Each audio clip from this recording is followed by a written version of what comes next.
వినాయకుడు చాలా శక్తివంతుడు. వినాయకునిది ఏనుగు ముఖం, ఆయనది చాలా పెద్ద పొట్ట. వినాయకుడు శివపార్వతుల కుమారుడు. కుమారస్వామి వినాయకుని తమ్ముడు. వినాయకుని వాహనం ఎలుక. సృష్టిలోని చిన్ని ప్రాణుల్ని సైతం తీసి పారేయలేమనే సత్యాన్ని చెప్తుంది ఆ ఎలుక.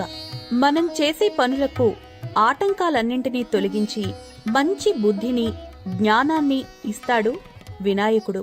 పూర్వం గజాసురుడని రాక్షసులకు ఒక రాజుండేవాడు. ఆ రాక్షసుడు తనకు కావాలనుకున్నప్పుడు తన తలను ఏనుగు తలగా మార్చుకుని శక్తి ఉంది అతనికి. గజాసురుడు మహాశివభక్తుడు. శివుణ్ణి మెప్పించి వరం పొందడానికి తపస్సు చేస్తాడు.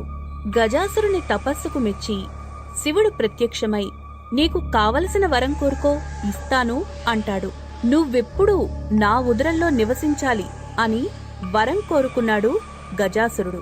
అలాగే జరుగుతుంది అని వరమిచ్చాడు శివుడు. అప్పట్నుంచి గజాసురుడి పొట్టలోనే ఉన్నాడు శివుడు. ఇక ఈ విషయం పార్వతికి తెలిసి ఆందోళన చెందుతుంది. తన సోదరుడైన విష్ణుమూర్తిని ప్రార్థిస్తుంది. అప్పుడు విష్ణుమూర్తి ప్రత్యక్షమవుతాడు. శివుణ్ణి వెతికి పెట్టమని కోరుకుంటుంది పార్వతి. పార్వతిని విష్ణుమూర్తి ఓదార్చి శివుణ్ణి తిరిగి కైలాసం తీసుకొస్తానని బయలుదేరతాడు. శివుడు ఎందుకు కనపడట్లేదో, ఎక్కడున్నాడో విష్ణుమూర్తికి తెలుసు. ఆలోచించకుండా వరాలిచ్చే శివుడి అలవాటు కూడా విష్ణుమూర్తికి తెలుసు.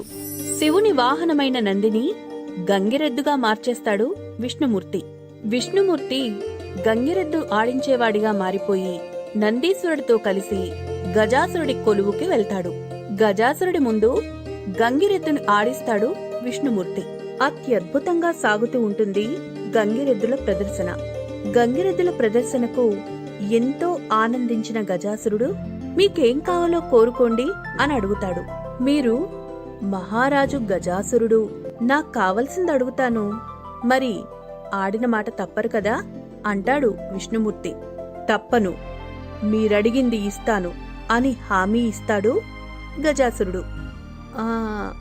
మీ ఉదరంలో ఉన్న శివుణ్ణి మాకివ్వండి అని అడుగుతాడు విష్ణుమూర్తి. గజాసురుడికి ఆశ్చర్యం కలుగుతుంది. శివుడు తన ఉదరంలో ఉన్నాడని కేవలం విష్ణుమూర్తికి, పార్వతికే తెలుసు. తన దగ్గరికి గంగిరెద్దులు ఆడించేవాడుగా వచ్చింది విష్ణుమూర్తే అని తెలుసుకుంటాడు గజాసురుడు. గజాసురుడు విష్ణుమూర్తి పాదాల మీద పడి, ఈ విషయం మీకు మాత్రమే తెలుసు, నన్ను మన్నించండి అని వేడుకుంటాడు. ప్రాణం పోయినా నేను మాట తప్పను, కాని ఒక్క షరతు, నా తల ఎప్పుడూ శివుడి వద్ద కైలాసంలో ఉంటూ అందరి పూజలు అందుకోవాలి.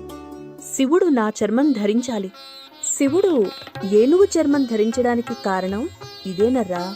విష్ణుమూర్తి గజాసురుడు అడిగిందానికి ఒప్పుకుంటాడు. నందిని పిలిచి గజాసురుని పొట్ట చీల్చమంటాడు.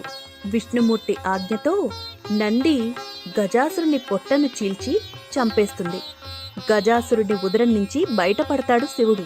గజాసురుడు చనిపోయాడని, శివుడు తిరిగి కైలాసం రానున్నాడని తెలుసుకున్న పార్వతీమాత కైలాసంలో శివుని కోసం ఎదురు చూస్తూ ఉంటుంది. స్నానం చేసి వద్దామని అనుకుంటుంది. ఆమె ఒంటికి రాసుకున్న పసుపుతో చిన్న బొమ్మను చేసి ఆ బొమ్మకి ప్రాణం పోస్తుంది.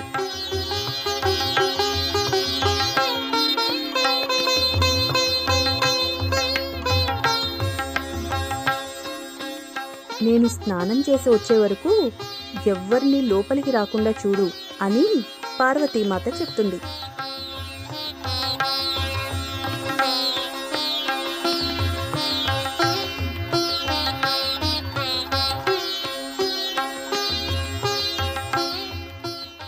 ఆ బాలుడు కాపలా ఉంటాడు.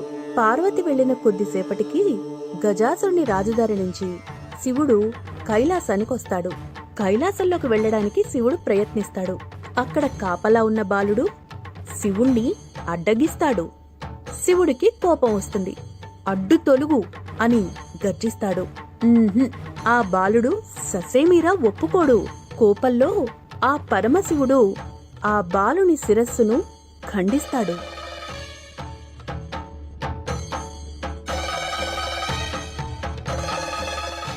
లోపల నుంచొచ్చిన పార్వతీదేవి అది చూసి ఎంతో దుఃఖిస్తుంది. శివుడు జరిగిందంతా తెలుసుకుని పార్వతిని ఓదారుస్తాడు. ఆ బాలుణ్ణి బ్రతికిస్తాను పార్వతీ, నువ్వు బాధపడకు అని శివుడు పార్వతితో అంటాడు. తన సేవకుల్ని పంపి ఉత్తర దిశగా తల పెట్టుకుని పడుకున్న మొదటి ప్రాణి తలను తీసుకుని రమ్మంటాడు. శివుని సేవకులకి ఉత్తర దిశగా తల పెట్టుకుని మరణించిన గజాసురుని దేహం కనిపిస్తుంది వారికి. ఆ తల తీసుకొచ్చి బాలుని దేహానికి అమరుస్తారు.